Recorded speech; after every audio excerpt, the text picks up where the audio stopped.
बिस्मिल्लाहिर्रहमानिर्रहीम। मुझा मान वारा वज़ीर शेख साहब, अंजुमन ताजरा, मैडम सनम साहबा हिन मिडाल में वेठल मुझा खूबसूरत मेहमान गुलन जड़ा ॿार सियासी समाजी इल्मी अदबी सहाफ़ी दोस्तन के अस्सलाम वालेकुम।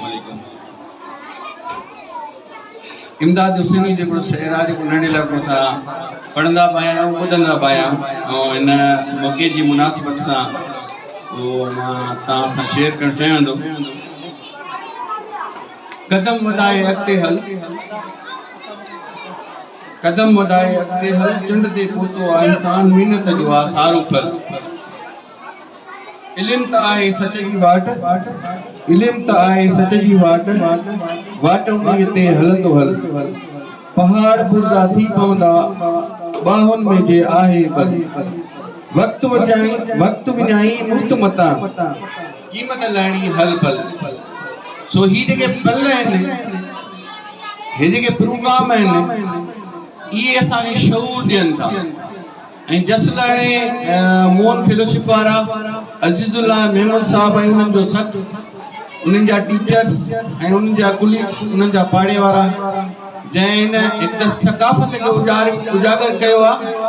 ऐं ॿी जेके हिते जेको हिकिड़ो टेबलो पेश कयो, ॾाढो ख़ूबसूरत पेश कयो, जंहिंमें असांजूं सिंध जूं रस्मूं रवाजूं अहिड़े ख़ूबसूरत अंदाज़ में पेश कयूं वयूं जो दिल चवे थी तव्हां सभिनी खे गुज़ारिश आहे कि ताड़ी थी वञे उन्हनि जे लाइ। इहे जेके शयूं आहिनि, इहे ज़ाहिर कनि थियूं असांजी सकाफ़त खे, इहे ज़ाहिर कनि थियूं असांजी एक्टिविटी खे। इहे जेके असांजा गुलनि जहिड़ा ॿार आहिनि, असांजो त मुस्तक़बिल उन्हनि जो आहे ऐं ज़िंदगी उन्हनि जी आहे, त उन्हनि जे लाइ हिकिड़ो सबक़ आमोज़ शयूं आहिनि। उहे हिकिड़ी पंहिंजी अखियुनि सां ॾिसनि था त असांजूं रीतूं केतिरियूं बहितरीन, केतिरियूं ख़ूबसूरत आहिनि।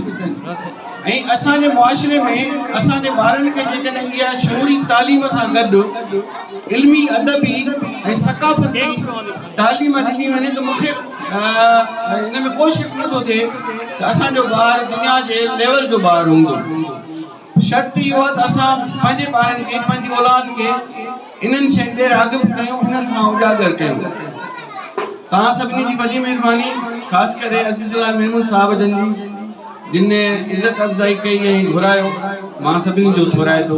Thank U very much.